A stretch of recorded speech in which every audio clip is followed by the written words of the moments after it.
आखिर ऐसी क्या वजह होती होगी कि टीवी चैनल्स और अखबार आपको चाह के भी सही न्यूज नहीं दिखा पाते हैं। जब भी इलेक्शंस पास में आने वाले होते हैं तब सबसे ज्यादा फायदे में हमारे देश का न्यूज मीडिया होता है। इलेक्शन में खड़ी होने वाली पार्टी के लिए इलेक्शन कैंपेन और इन पार्टीज के झंडे, टोपी या फिर और भी बहुत सारी चीजें, ये सारी चीजें दिखाने के लिए मीडिया को अलग से पैसे मिलते हैं। आज के समय में हम कहते हैं कि न्यूज मीडिया बिक चुका है और उसको ओन करते हैं बड़े बड़े बिजनेसमैन और पॉलिटिकल पार्टीज। अब आप ये सोच रहे होंगे कि सारा तो पैसे का खेल है, पैसा फेंको और मीडिया खरीद लो।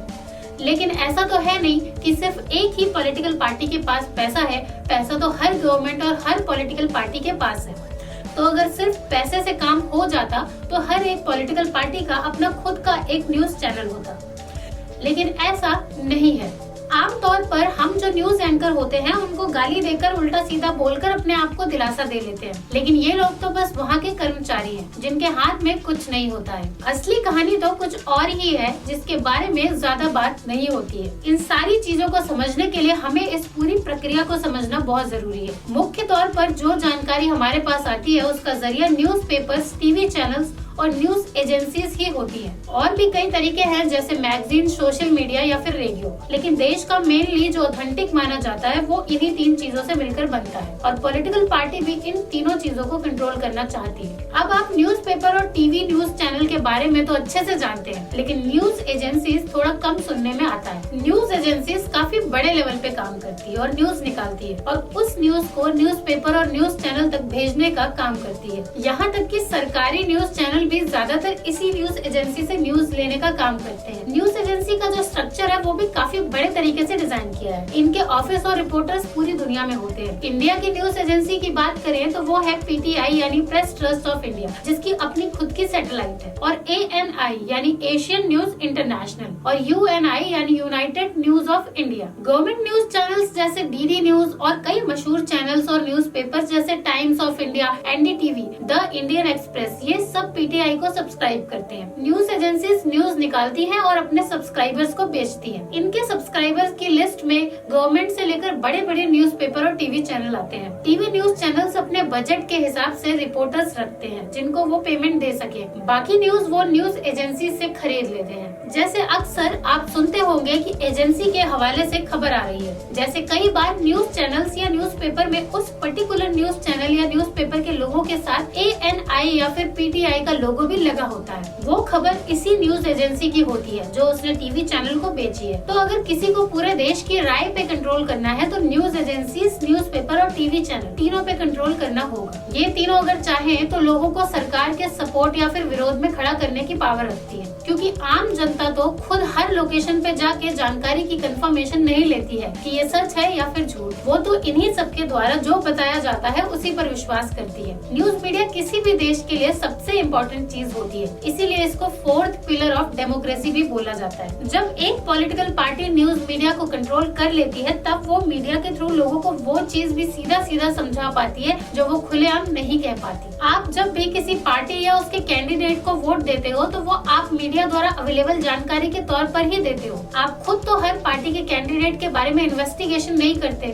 उस कैंडिडेट के बारे में जो जानकारी आपके पास अवेलेबल है, हो सकता है कि वो जानकारी ही गलत हो जिसके बिहाफ पे आप वोट डाल रहे हो। तो आपको ऐसा लग रहा होता है कि आप अपनी मर्जी से वोट दे रहे हो, लेकिन ऐसा नहीं है, आपसे वोट डलवाया जा रहा है। इस बात को और अच्छे से समझने के लिए आप टॉलीवुड की एक मूवी जिसका नाम है रत्थम, उसको देख सकते हैं। अब सबसे बड़ी बात कि न्यूज़पेपर और टीवी चैनल्स, इनकी क्या मजबूरी होती है कि ये आपको चाह के भी सच नहीं दिखा पाते हैं। न्यूज़पेपर की बात करें तो the times of India Bharat का सबसे बड़ा न्यूज़पेपर है और पूरी दुनिया में सबसे ज्यादा बिकने वाला इंग्लिश न्यूज़पेपर है। टाइम्स ऑफ इंडिया का एक न्यूज़पेपर करीब 48 पेज का होता है जो 10 से 12 रुपए में बिकता है। इसमें से 40% डिस्ट्रीब्यूटर और ट्रांसपोर्ट का होता है। इसके अलावा एक पेज को प्रिंट करने की कीमत, फिर जब वो न्यूज एजेंसी से न्यूज खरीदता है उसकी कॉस्ट और बाकी उसके स्टाफ की कॉस्ट मिला जुला कर जितने का न्यूज़पेपर बिकता है उससे कई गुना ज्यादा होती है। अब सवाल ये है कि जो बाकी का पैसा है वो क्या न्यूज़पेपर खुद अपनी जेब से भरते हैं? ऐसा नहीं है। बाकी का जो पैसा बचता है वो वो एक न्यूज़पेपर विज्ञापन से पूरा कर लेता है। तो अगर न्यूज़पेपर को अपना अस्तित्व बनाए रखना है तो उसके लिए विज्ञापन बहुत जरूरी चीज बन जाती है। अब आप ये सोच रहे होंगे कि विज्ञापन को इतना जरूरी क्यों बनाना, अखबार को ज्यादा प्राइस में बेच दो और प्रॉफिट कमा लो। तो ऐसा भी नहीं किया जा सकता। द टाइम्स ऑफ इंडिया ने कई लाखों की तादाद में अखबार घर घर में जाके बेचे। तो अगर वो न्यूज़पेपर का दाम बढ़ा के प्रॉफिट कमाने की कोशिश करेंगे तो सर्कुलेशन कम हो जाएगा और उनको और ज्यादा लॉस होगा और जो विज्ञापन उनके पास आते हैं वो भी नहीं आएंगे और इसी कारण से बाकी अखबार भी अपना प्राइस नहीं बढ़ा पाते, क्योंकि जब इतना बड़ा अखबार कम रुपए में बिक रहा है तो वो रेट नहीं बढ़ा पाते और अगर बढ़ा भी दिया तो उन्हें कोई खरीदता ही नहीं है। अब एक खास बात यह है कि जो विज्ञापन देने वाला है, जो पैसा देकर अखबार में अपना एड छपवा रहा है, वो उसी न्यूज़पेपर को ज्यादा अहमियत देता है जिस अखबार को लोग ज्यादा खरीदते हैं। हर अखबार जिस तरह की उसकी ऑडियंस है उसी के हिसाब से न्यूज खबरें पेश करता है। और वैसे भी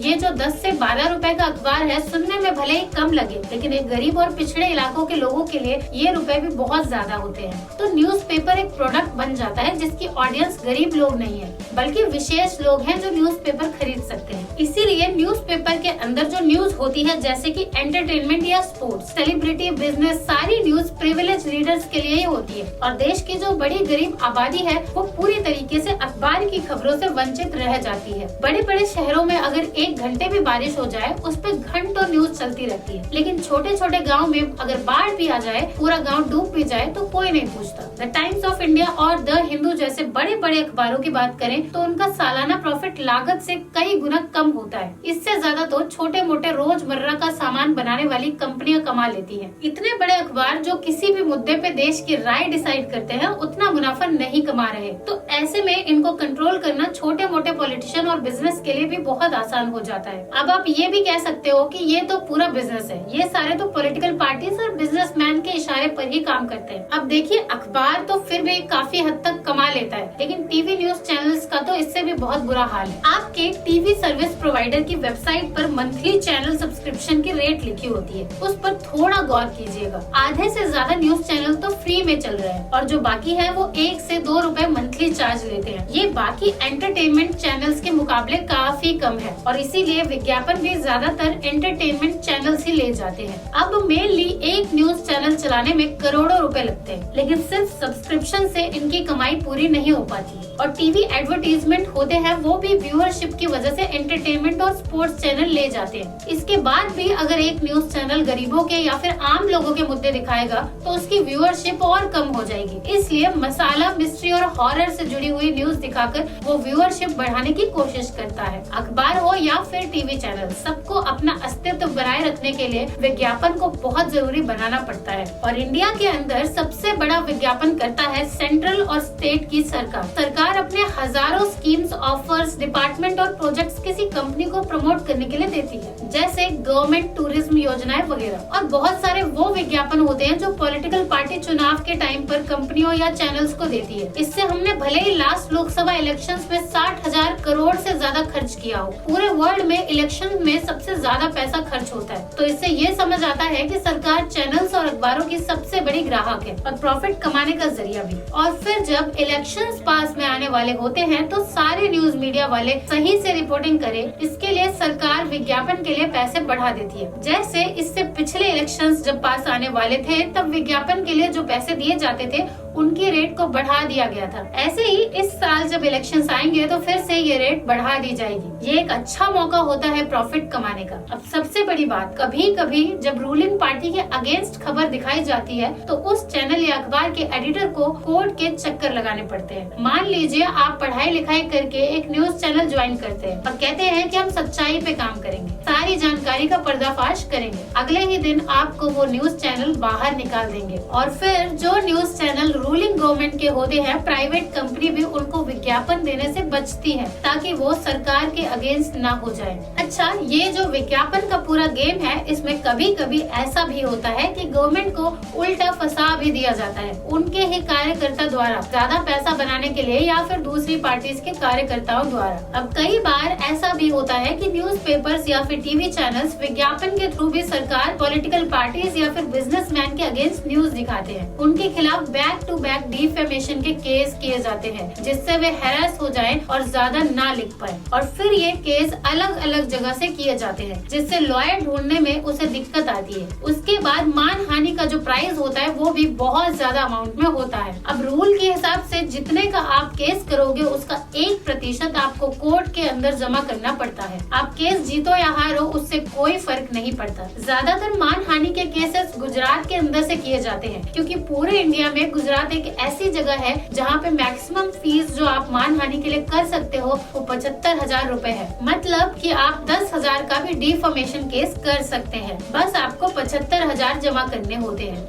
लेकिन इन सब चीजों की वजह से इतना हैरेसमेंट होता है, इतने वकील लगते हैं, इतना ट्रैवल, इतना पैसा लगता है कि जो मीडिया इंडस्ट्री है या फिर जर्नलिस्ट है वो लिखना बंद कर देते हैं। अब अगर विज्ञापन से मानहानि के केसेस से भी मीडिया कंट्रोल में नहीं आया तो फिर अगली चाल होती है मीडिया हाउस या फिर चैनल्स को खरीदने की। अब मीडिया कंसोलिडेशन की बात आती है। इसमें बेसिकली ये है कि कुछ लोग पूरे मीडिया को कंट्रोल करके पूरे देश का मत डिसाइड करते हैं। अब होता क्या है कि बाकी इंडस्ट्रीज मीडिया कंपनी के मुकाबले बड़ी होती है। भले ही हजारों करोड़ कमाती हो, लेकिन बाकियों की तुलना में मीडिया इंडस्ट्री काफी छोटी है। इकोनॉमिकली भी अगर देखें तो न्यूज मीडिया कंपनीज का बिजनेस मॉडल बहुत पहले से ही उतना इफेक्टिव नहीं रहा। तो बाकी कंपनीज तो बहुत ज्यादा ग्रो कर गई, लेकिन न्यूज मीडिया कंपनीज उतना नहीं कर पाई। और जब से बड़े बड़े पॉलिटिशियंस, बड़े बड़े बिजनेसमैन ने न्यूज मीडिया को खरीदना शुरू किया, इंडिया के अंदर जितने भी न्यूज चैनल है उनमें से 1/3 या तो पॉलिटिशियन ओन करते हैं या फिर बिजनेसमैन ओन करते हैं। पहले के समय में जब लोकल केबल डिस्ट्रीब्यूशन सिस्टम था तो लगभग 60% के आसपास लोकल पॉलिटिशियंस उनको